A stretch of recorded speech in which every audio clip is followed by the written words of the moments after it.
Well, thanks. What a wonderful opening session from Shelley there. I want to pick up on a couple of themes that Shelley touched on. She spoke about the importance of goals, and I think we'll touch on that in our discussion today. And two questions just to keep back of mind here for us. First, Shelley asked, what has to be true to achieve that goal? And then second, how do we make it true? So keep those in mind. We're going to get into our discussion now on the role of the board in inclusion on this DE&I discussion. I'd like to thank Culturati, Eugene, and the Entrepreneurs Foundation for having us today. I'm joined by two great guests that have a lot of experience in this space. Matrice Ellis-Kirk is a senior member of RSR Partners with their board recruiting and chief executive officers practices. She served on the executive committee there, 20 years experience in executive search. She's the emeritus chair and a lifelong board member of the AT&T Performing Arts Center board in Dallas. And she's on the Dallas City Council board for the DFW Airport Authority. And Bill Bock is an independent board director serving on public, private, and nonprofit boards. He's the chairman of SailPoint Technologies and SolarWinds. He's an independent director for Silicon Laboratories and Tasktop Technologies, and a co-founder and chairman of the board of the Entrepreneurs Foundation of Central Texas. So Bill and Matrice, great to have you with us today for this discussion.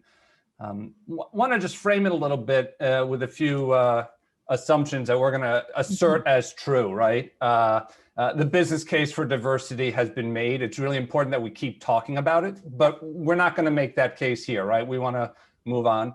And the second is that there's a lot of work that's going on to prepare people from non-traditional backgrounds, let's say, for board service, so diverse candidates, people of color, women, for the board. And that's really important, but we're going to say that pipeline issue, I want to set that aside here. And I really want to focus this discussion on what happens inside the boardroom, right? That board culture of inclusion.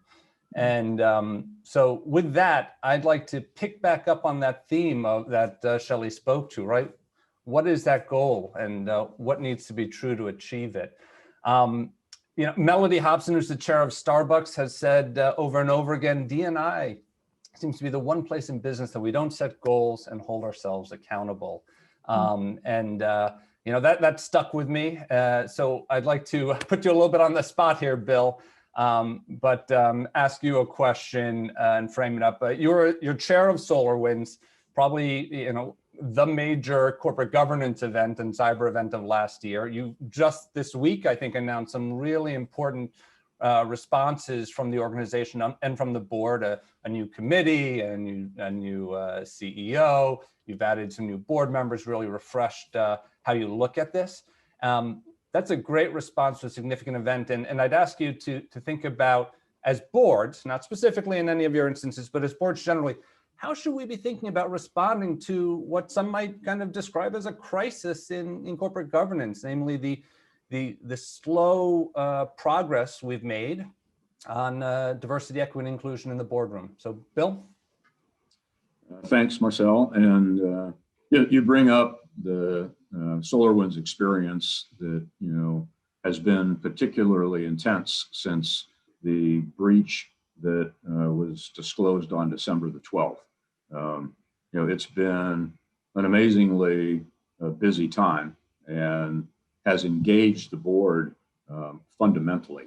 So not only were we dealing with a pandemic, but we were right in the middle of a CEO transition and then get hit with this cyber attack, and a lot of responsibility fell to the board as we were in the midst of changing CEOs. I think that, you know, cyber is probably the other issue, along with diversity, that boards are confronting that, you know, are getting tremendous industry-wide attention and attention from outside the boardroom. Many observers who are commenting on both. You know, I think that the approach that the SolarWinds board took to this particular incident was consistent with what I think needs to be done in the diversity and inclusion conversation. And that was a decision to be highly transparent, to engage directly with law enforcement, to engage directly with the regulators, most importantly for us, to engage directly with our customers and not try to hide behind anything, but to provide as much transparency into what occurred and what we were doing about it as we possibly could. And the announcements that you're referring to this week came from Sudhakar Ramakrishna, our new CEO, who reported in an interview that we have established a whole new committee of the board of directors that he is serving on. And fortunately, we've got two industry leading CIOs on our board, one from JetBlue Airlines and the other one from Schwab. So Ish and Dennis are contributing substantially to this issue, given their perspective as customers. We're also engaging directly with the issue, by announcing what we're doing to address security and to address our build process and to try to communicate to the industry and to our customers what is necessary to improve in the process of going forward. I think that transparency is relevant to diversity and inclusion, where if you aren't transparent about where you are today, you're not going to be very effective in moving to a new state in the future. And I see a lot of companies and a lot of investors and outside pressure suggesting that boards need indeed to be reporting on how they're doing from a diversity and inclusion perspective, which means having metrics that you can judge and setting goals on how you get them better. Thanks, Bill.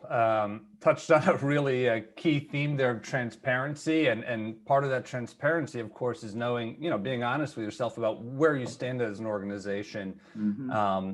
And Matrice, I'd like to bring you into the conversation now quickly.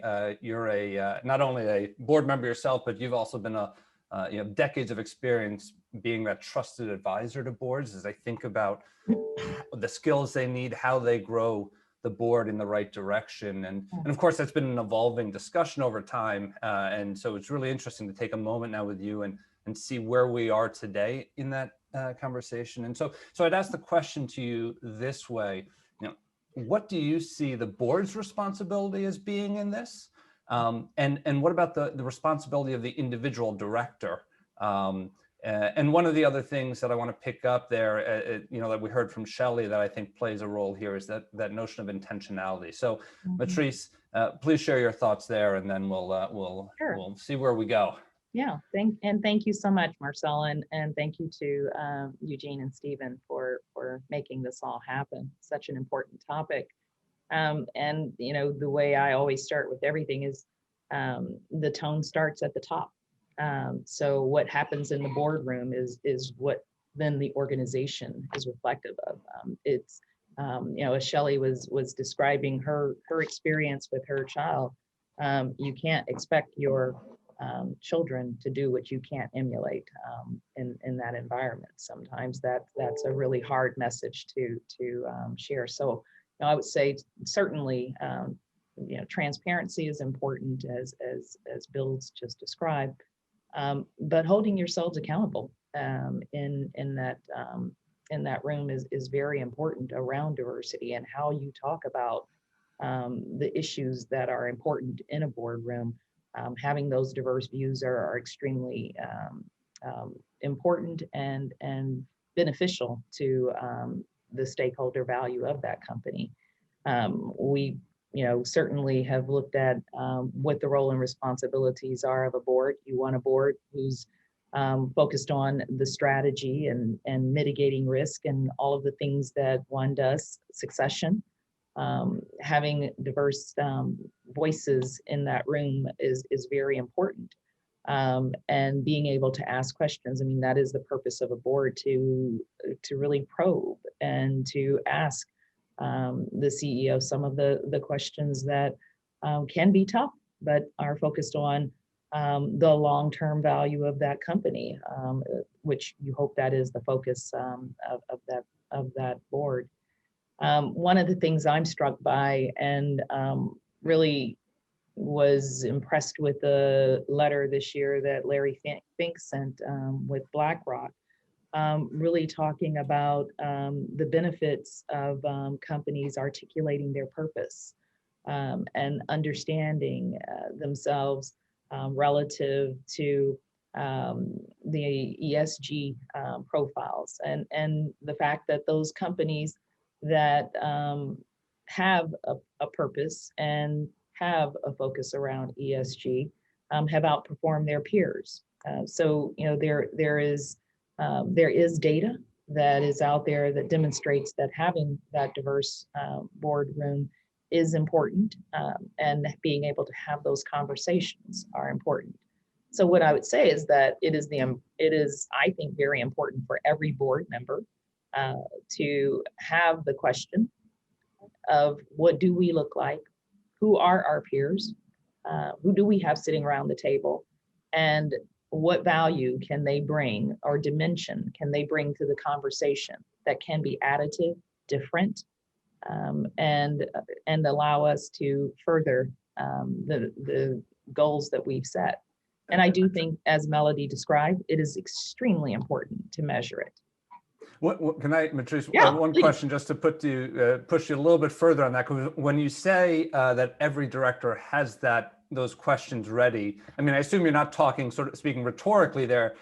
You mean, let's actually put it on the agenda. Let's put it on the agenda. That discussion in the room. Let us have this conversation. It is, I think, the Nominating and Governance Committee clearly has the responsibility, but it is the responsibility of all board members to, I think, ensure that they have around that table the best voices they can possibly have to help foster that company's long-term ability. And I think that part of that conversation includes who do we have around the table to address those issues. Bill, this is a good place to bring you back into the conversation. You have both roles on your boards, and by both roles, I mean chair and then director as well on some boards with another chair. How do you think about that conversation through those different lenses? Let's say first as the chair, how do you create the space for that discussion and ensure that I'm going to say that transparent, but I really mean that conversation is being had in a way that's needed for the board? I think that there's not a huge difference, Marcel, from my perspective in a boardroom. It's a collegial environment, and the chair director roles are not that apparent on an hour-to-hour kind of basis in a board meeting. But I think this issue of diversity and inclusion is heightened and has a brand new reality today than it did even a year ago.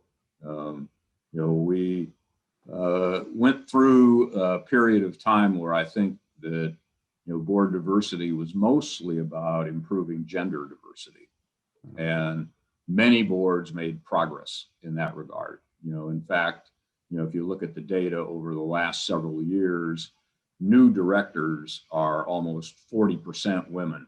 So boards are actually trying to improve their board diversity dynamic from a gender perspective, but maybe not so focused on ethnic diversity prior to the last 12 months. I think that if you think about the boards you announced that I'm working with, they're all in the high-tech industry. These boards have generally had almost a pass on ethnic diversity because we have Indian and Asian directors who have penetrated the tech industry so deeply that they're a natural part of that ecosystem. But we have not done very well in adding Black and Hispanic directors to the board. And that conversation has truly begun, in the context of Black Lives Matter and the dynamics that we have been through during the course of the last 12 months. So I see directors bringing up this topic and chairs of nominating and government committees bringing up this topic and recruiting efforts that are initiated in the last 12 months to try to address this particular issue of diversity and inclusion on the board. I'd finally point out here that it's also reflective to look at the company on whose board you serve.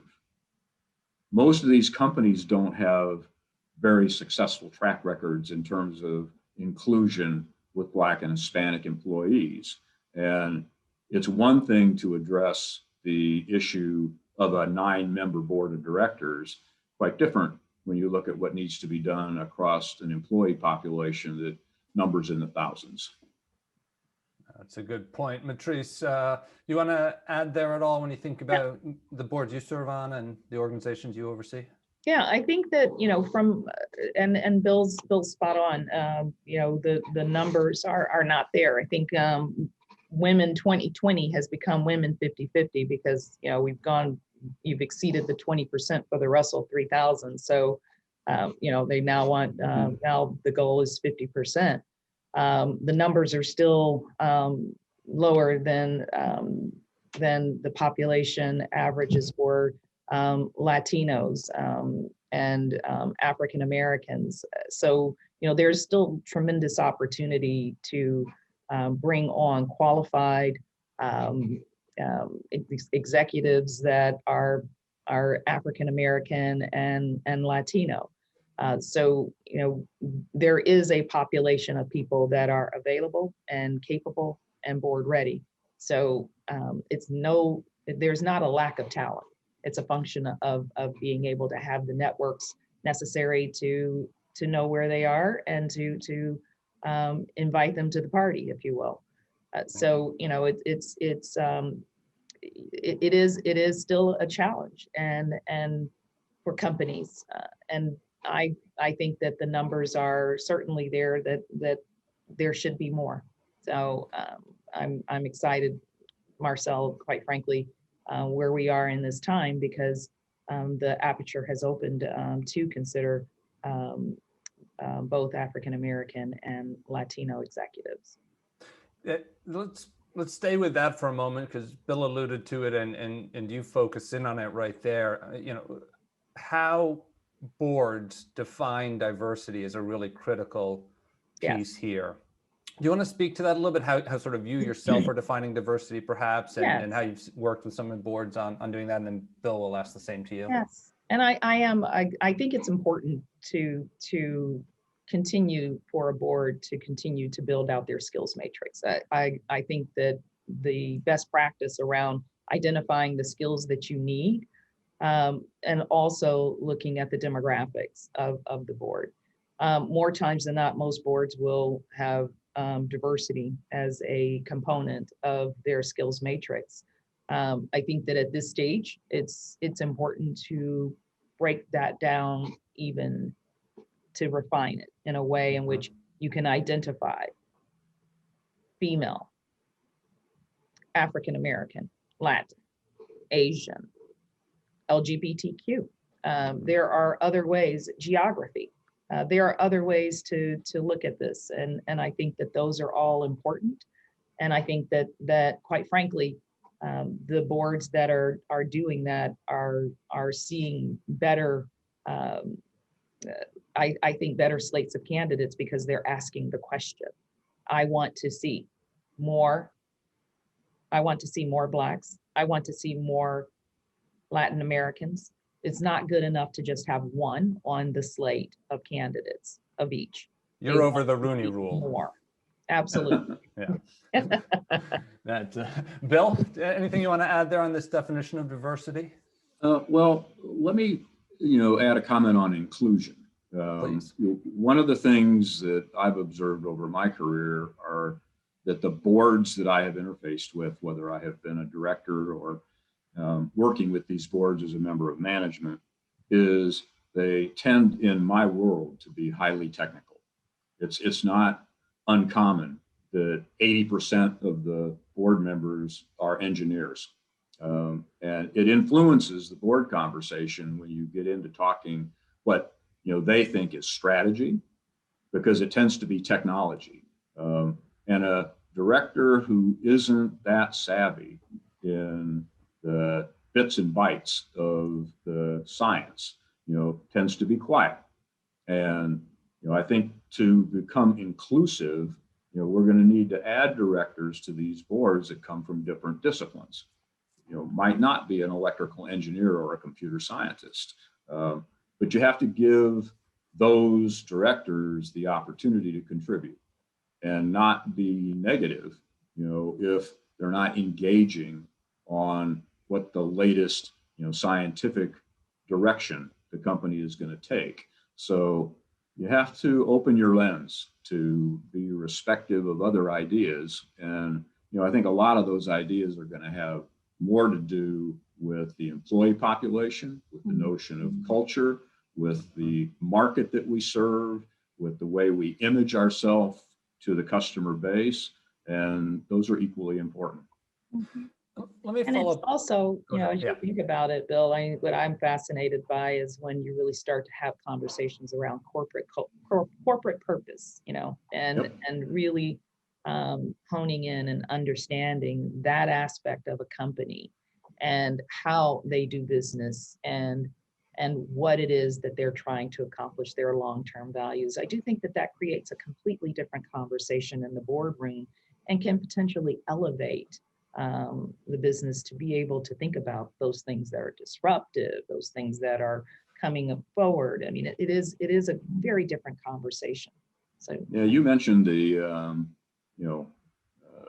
challenge that we were all confronted with on purpose, and it's been fascinating to watch tech companies try to say, what is our purpose if it's not economic returns to shareholders? Do we have a purpose that is broader than what was historically considered the fundamental purpose of a corporation?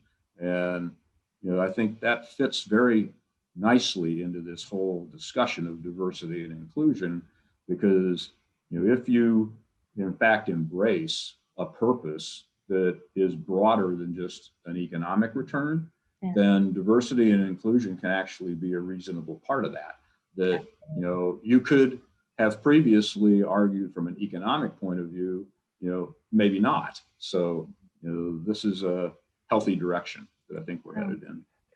Just if I may, on that one point, Bill, I think that's interesting, but I did hear one person say once, this is a senior executive from one of America's largest companies, if you don't believe that diversity doesn't increase your access to talent, that it's not going to expand the talent, board level or management, you shouldn't bother doing it. And I find that struck me as sort of on this economic discussion, kind of a good response to that. And so that stuck with me. Let me ask you another question. It gets a little bit to culture, Bill, and then Matrice would like you to answer too. But let's talk about the role of the CEO here. Because this, the CEO is a part of the board, a key link between management and the board, the organizations you alluded to before. How do you see that relationship playing here? Is this for you a NomGov addresses this, leads on it, or what's the role of the CEO? The CEO role is essential. Matrice said the tone at the top. It is absolutely critical, and I think that the evidence today in terms of countless studies show that diversity in a management team or a board of directors is consistent with improved performance. So you need a CEO who embraces that so that they will fundamentally work on improving diversity in both groups.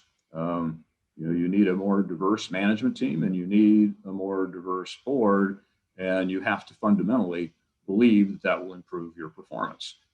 So I think how the CEO views this is fundamental. And you can imagine that there are CEOs that do not embrace this, pay lip service to it, and I don't think those companies will make a great deal of progress. There are others who are fundamentally bought in, and have studied the issue enough to believe it personally, and they're going to be way more engaged. So I think that CEO's attitude toward this particular topic is essential. I think it's absolutely, and I'm especially excited about this next generation of leaders because it really matters, and it's something that they talk about as well. So I think that having a CEO that focuses on this is, I think it's imperative. I think that also as CEOs are focused on this, they're looking at it from the standpoint of performance as well. So it can be a tool in the way in which you compensate.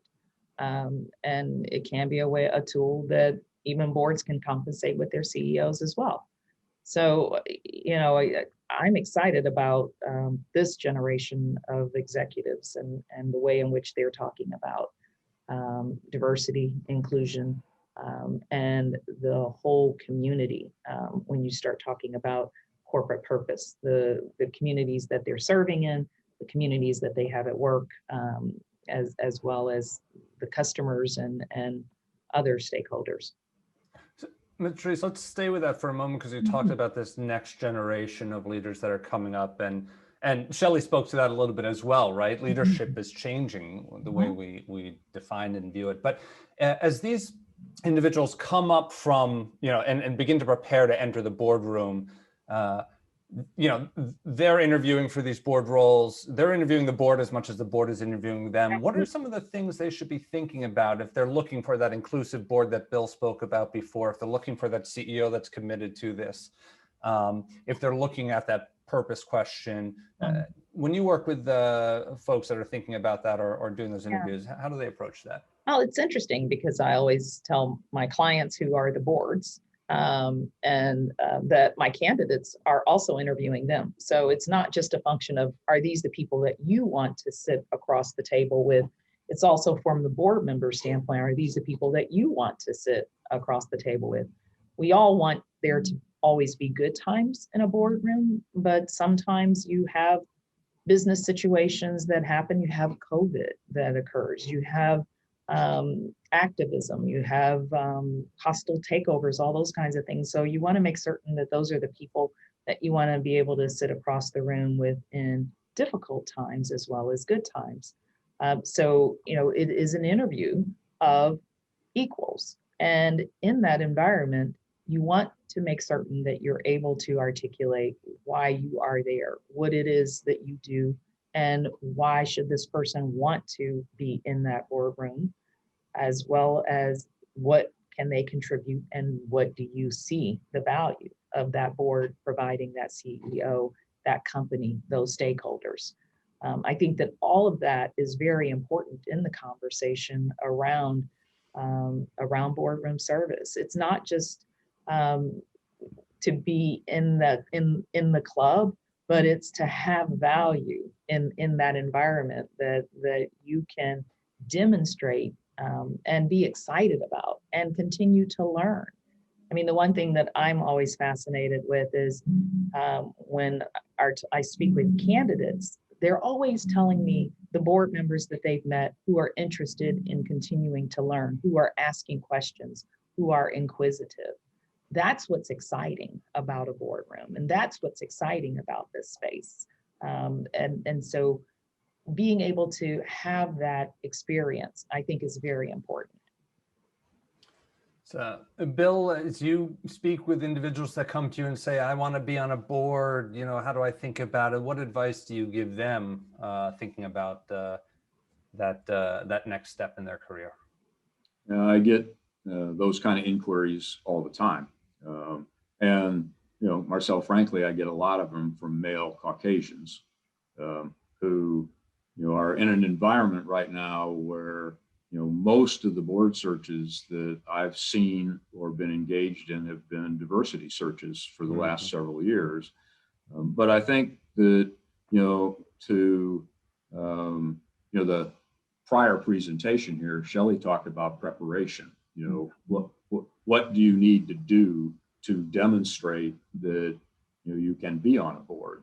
And I think some of that is career progression and the natural things that people are working on of whatever ethnic flavor.